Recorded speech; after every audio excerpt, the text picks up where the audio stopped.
اطیعوا اللہ و اطیعوا الرسول، اطاعت کرو اللہ کی اور اطاعت کرو رسول کی۔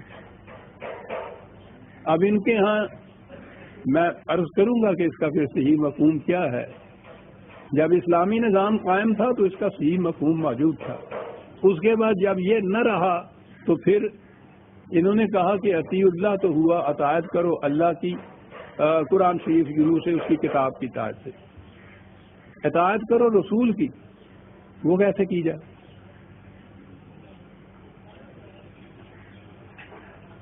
اس ضرورت کے ماتحت رسول اللہ صلی اللہ علیہ وسلم کی طرف منسوب کردہ ارشادات جنہیں احادیث یا روایات کہا جاتا ہے، ان کے مرتب کرنے کی، جمع کرنے کی ضرورت پیش آئی۔ اس سے پہلے یہ جمع ہی نہیں تھی کسی جگہ، تیسری صدی میں، اس لیے کہ اطیع الرسول کا مفہوم نہیں سمجھ میں آتا تھا کہ کس طرح سے اطاعت کرے رسول کی۔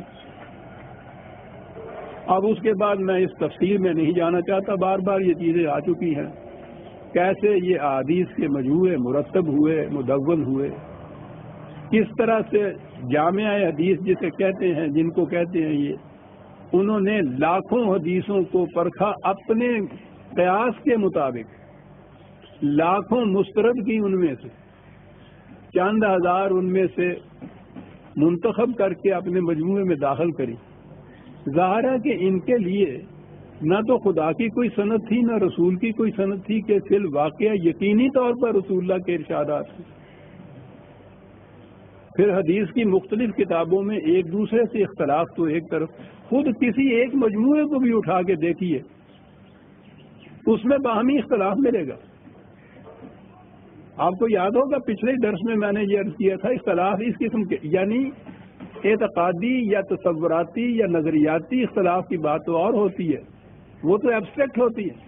تاریخی واقعات کے متعلق اختلاف میں نے بتایا تھا کہ بخاری کے مجموعے میں یہ جو صلح حدیبیہ ہے، اس میں ایک روایت میں تو یہ کہا گیا ہے کہ قریش نے منع کر دیا تھا کہ ہم مکے میں داخل نہیں ہونے دیں گے، مکے سے باہر ہی ان کے ساتھ معاہدہ ہوا تھا کہ اگلے سال آئیے تو ہم آپ کو اجازت دیں گے، اور وہیں سے واپس آ گئے تھے صحابہ۔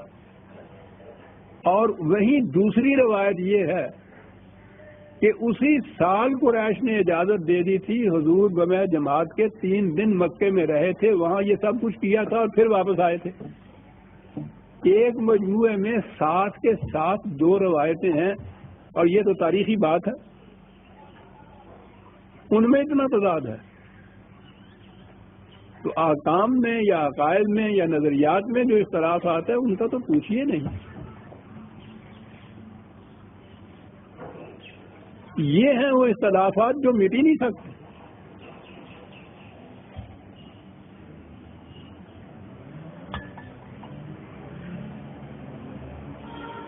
اللہ اور رسول کا صحیح مفہوم مجھے یاد آ گیا، آپ کو انتظار کرنا پڑے گا شاید 1 ہفتے کا، اور یہ جو اگلے ماہ کا طلوع اسلام آ رہا ہے اس میں میرا ایک بڑا مفصل مضمون آ رہا ہے، شاید 40-50 صفحات کا مشتمل ہے۔ اس میں نے بتایا ہے کہ اللہ اور رسول کی اصطلاح کا مفہوم کیا ہے قرآن کی روح سے،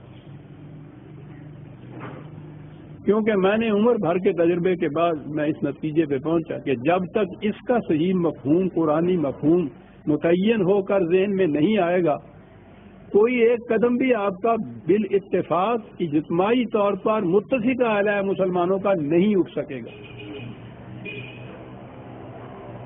اختلافات رہیں گے اور اپنے اپنے فرقے کے مذہب یہاں ہوں گے، اسلام نہیں ہوگا، مسلمانوں کا کوئی متفق علیہ نظام حکومت تک نہیں بن سکے گا۔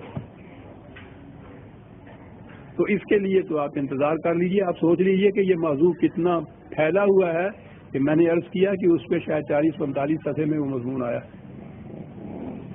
اس وقت میں صرف اتنا عرض کر دینا چاہتا ہوں کہ قرآن کی روح سے اس اصطلاح کا مفہوم ہے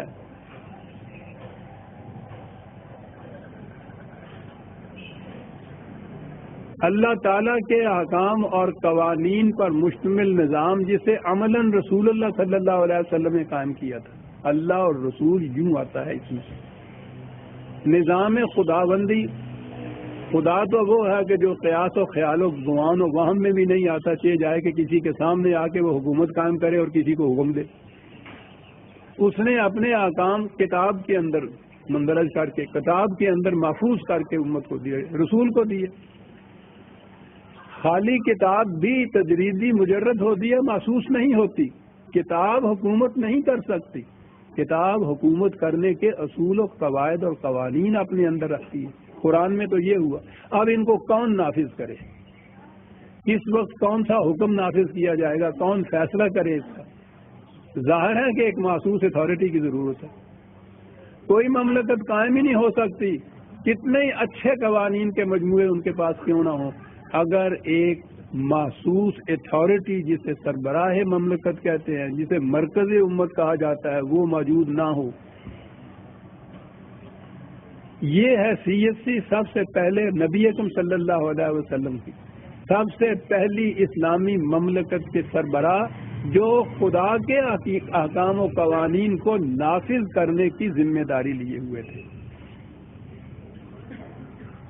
تو اس وقت تو آپ اجمالاً اس بات کو سمجھ لیجئے کہ یہ اللہ اور رسول کی اصطلاح جو آئے گی قرآن میں، تو یہ نظام اسلامی کے لیے آئے گی، اس کے سربراہ کے لیے آئے گی، اس مملکت کے فیصلوں کے لیے آئے گی. یہ ہے اس کا عملی مفہوم. اب بات صاف ہو گئی کہ ان سے کہو کہ اللہ اور رسول کے آواز سے، اللہ اور رسول کے فیصلے سے پہلے ہی کوئی قدم نہ اٹھا لیا کرے، انتظار کیا کریں. اللہ اور رسول کا فیصلہ کیا ہوا؟ اسلامی مملکت کا فیصلہ، اسلامی نظام کا فیصلہ.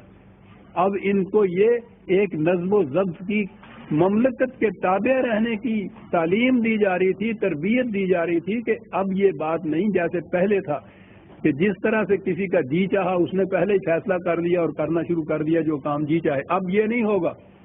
اب انتظار کرنا ہوگا کہ مرکز مملکت کی طرف سے کیا حکم صادر ہوتا ہے. یہ اصطلاح ہمارے ہاں اس کا کوئی دوسرا ترجمہ نہیں ہو سکتا تھا. قرآن کی اصطلاح یاد رکھیے اپنی ہے. یعنی آپ حیران ہوں گے کہ مجھ سے بھی آپ گزشتہ 25-30 سال سے قرآن کے قوانین سنتے چلے آ رہے ہیں. عام کہا بھی جا رہا ہے، قانون کا لفظ ہی قرآن میں نہیں ہے. حکومت خداوندی، اسلامی حکومت سنتے چلے آ رہے ہیں آپ، حکومت کا لفظ ہی قرآن میں نہیں ہے. حکم کا لفظ تو ہے، اس معنی میں حکومت، نظام خداوندی، نظام اسلامی، نظام کا لفظ ہی قرآن میں نہیں ہے. حتیٰ کہ عدالت تک کا بھی لفظ نہیں ہے. یہ ہمارے زمانے کی اصطلاحات ہیں، قرآن کی اپنی اصطلاحات ہیں. قرآن کی اصطلاح میں اس نے جب اللہ اور رسول کہا ہے، بڑی ہی جامع اصطلاح ہے. اس میں سب سے بنیادی چیز تو اللہ کی حکومت آ گئی. لیکن اللہ کی حکومت انسانوں کے ذریعے سے اس دنیا کے اندر قائم ہوگی، اور سب سے پہلے قائم کرنے والے رسول اکرم صلی اللہ علیہ وسلم تھے. تو اس دور کے لیے قرآن نے یہ اصطلاح اپنی وضع کر کے نافذ کی، اللہ اور رسول کا حکم، یعنی نظام خداوندی کا حکم جو سربراہ مملکت نبی اکرم صلی اللہ علیہ وسلم کی وساطت سے طے ہوتا تھا اور نافذ کیا جاتا تھا. اب بات صاف ہو گئی. کیا جماعت مومنین، اب تمہاری زندگی پہلے کسی تشدد اور افتراق کی زندگی نہیں رہی. نظم و ضبط کے تابع آپ تم آ گئے، ایک نظام حکومت قائم ہو گیا. اب جو معاملہ بھی پیش ہو اس میں انتظار کرو کہ مملکت کی طرف سے، حکومت کی طرف سے کیا فیصلہ صادر ہوتا ہے. اس سے پہل نہ کرو، اس سے پہلے ہی کوئی فیصلہ نہ کر بیٹھو، نہ کوئی عملی قدم اٹھاؤ. اب انفرادی زندگی نہیں رہی، اجتماعی زندگی آ گئی. تو بات صاف ہو گئی. لا تقدموا بین یدی اللہ ورسولہ، نظام اسلامی مملکت کے فیصلے سے پہلے ہی خود کوئی فیصلہ کر کے قدم نہ اٹھا لیا کرو. واتقوا اللہ، نگہداشت کرو قوانین خداوندی کی. دیکھیے بنیاد وہی ہے، قوانین خداوندی، احکام خداوندی کا نافذ کرنا، لیکن اس کی عملی شکل یہ ہے کہ وہ ایک نظام حکومت کے تابع نافذ ہوں گے. واتقوا اللہ، اور یہ وہ خدا ہے کہ جو سب کچھ سنتا بھی ہے، جانتا بھی ہے، وہ دیکھتا ہے کہ تم فیصلے کس طرح سے کرتے.